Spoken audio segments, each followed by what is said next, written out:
Hello, everybody. I'm Kyle Brandt. You might know me from Good Morning Football or maybe early 2000s Days of Our Lives. And you right now are enjoying the 3-point conversion radio. You're watching, you're listening, you're loving. I love these people. They're dynamite. 3-point conversion radio. Get it.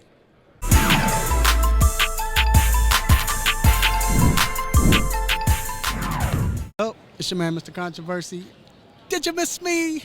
We're here live, Radio Row, Super Bowl 57. And look who I got sitting next to me, a legend, Mr. Tony Dungy. How are you doing today, sir? I'm well, Raphael. Great to be on with you. Thank you. Well, I have to ask, you were part of history, an historic moment when you played my Bears, which I'm still kind of hurt about that, but either or.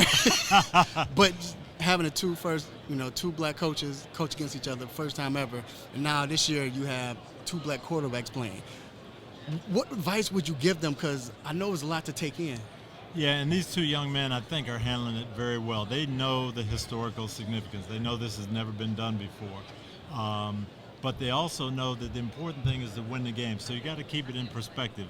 Lead your team, work on that, but appreciate the moment. I think that's what Lovey and I did. And we were hoping that it would lead to other people getting opportunities, and I'm sure that's what these guys are thinking too. We go out there and play well, we lead our teams, that's going to give young guys that follow after us more opportunities.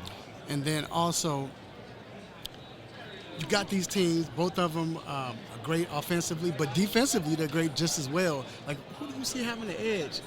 You know, I think Philadelphia probably has a little bit more balance overall. They've got a great defensive line. They've got a really experienced secondary.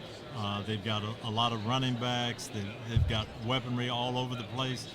But Kansas City has been there before. And the fact that their coach has been to a couple of Super Bowls, their quarterback's been to a couple of Super Bowls already, I think that experience is going to kind of balance things off. So to me, I look at the quarterbacks as being the key. And they've got to stay healthy. They got to be able to do their thing, but not get banged up. So whoever can do that the best, I think, is going to win the game. All right, now I got to ask a personal question. I'm very biased, but I have to ask. The Chicago Bears, this situation, they have Justin Fields as a quarterback. They have the number one cap space, like $5 gazillion, and then also they have the number one pick. But yet still, since they have that quarterback, you have other teams wanting to trade up. What do you see happening to the Bears, and do you like the situation they're in now? I love the situation they're in, and I would build this around Justin Fields. And so I would hold those teams for ransom. Hey, you want this number one pick and you want to pick a quarterback? Give me your best offer. And then I'm going to select 5 or 6 players with those picks you give me and build around Justin, and I think they're going to be in great shape. All right, and then last question. Black coaches, we see what's going on with this situation. What could be done? I mean, I know you kind of dealt with it a little bit, but what could be done in this situation? I think our owners, number one, have to open up and understand that they've got to look a little bit below the surface. And right now there's this push to hire quarterback coaches and the offensive explosiveness. That's great if that's what you want, but last I checked, Bill Belichick won a bunch of Super Bowls, and Pete Carroll's won Super Bowls, and there's some other coaches there besides these quarterback gurus that can do the job for you. And the second thing I think we need to do is slow the whole process down. You get all coaches who are in the playoffs, I think they're at a disadvantage.